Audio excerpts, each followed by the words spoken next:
আল্লাহ রসুল সাল্লাল্লাহু আলাইহি ওয়াসাল্লামকে সৃষ্টি করার কারণেই অন্যান্য সকল মাখলুকের সৃষ্টি হয়েছে। সুতরাং সেই সত্তার কারণেই আল্লাহ পাক অন্যান্য যাবতীয় যে বিষয়গুলো আছেন সেগুলোকে আল্লাহ পাক দিয়েছেন। ঠিক আছে, সকল বিষয় কিন্তু হুজুর সাল্লাল্লাহু আলাইহি ওয়াসাল্লামের জন্য। এই পৃথিবীর মজলিস অন্যান্য রসুলগণকে আল্লাহ তাআলা পাঠিয়েছেন হুজুর সাল্লাল্লাহু আলাইহি ওয়াসাল্লাম আসবেন এই কারণে। যদি হুজুর সাল্লাল্লাহু আলাইহি ওয়াসাল্লামের কারণে তাদের সৃষ্টি করা হয়, তাদের ইলমটাও মূলত হুজুর সাল্লাল্লাহু আলাইহি ওয়াসাল্লামের কাছ থেকেই এসেছে, তিনার থেকেই পেয়েছে তারা।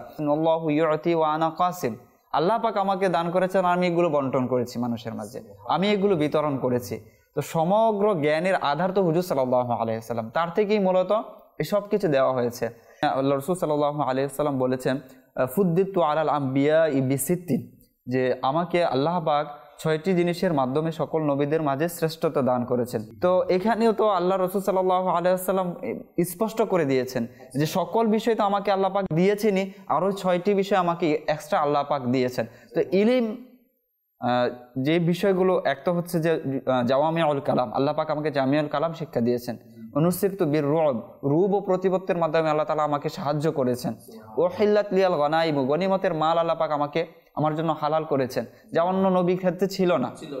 ঠিক আছে, অনুরূপভাবে হচ্ছে ওয়াজুআলতু লিয়াল আরদু মসজিদান ওয়া তুহুরান, যে আল্লাহ পাক আমার জন্য সমগ্র দুনিয়ার জমিনকে আল্লাহ পাক মসজিদ বানিয়ে দিয়েছেন এবং পবিত্র করে দিয়েছেন। আমাদের যদি পানি আমরা না পাই, আল্লাহ পাকের বিধান হচ্ছে যদি পানি না থাকে তাহলে আমরা মাটি দ্বারা আমরা পবিত্র অর্জন করতে পারবো। এটা অন্য কোনো নবীর ক্ষেত্রে ছিল না। যে অন্য কোনো নবীর ক্ষেত্রে যে কোনো জায়গায় নামাজ পড়লে নামাজ আদায় হতো না, সমগ্র জমিনকে আমাদের জন্য মসজিদ বানিয়ে দিয়েছেন। আপনার নামাজের রক্ত হয়েছে, আপনার আশেপাশে মসজিদ নেই, আপনি নামাজ পড়ে না, নামাজ হয়ে যাবে। ওয়াউরসিলতু ইলাল খালকি কাফা, প্রত্যেক নবীগণকে আল্লাহ পাক একটি নির্দিষ্ট গোত্রের জন্য, একটি নির্দিষ্ট জাতির জন্য পাঠিয়েছেন। কিন্তু আল্লাহ রাসূল সাল্লাল্লাহু আলাইহি ওয়াসাল্লামের ক্ষেত্রে আল্লাহ পাক কি বলেছেন? ওমা আরসালনাকা ইল্লা রাহমাতাল লিল আলামিন, শুধুমাত্র জমিনের জন্য নয়, সমগ্র ব্রহ্মাণ্ডের জন্য আমি আপনাকে কুল কায়নাতের জন্য নবী হিসাবে পাঠিয়েছি। আল্লাহ রাসূল সাল্লাল্লাহু আলাইহি ওয়াসাল্লামের মর্যাদা হচ্ছে এরকম।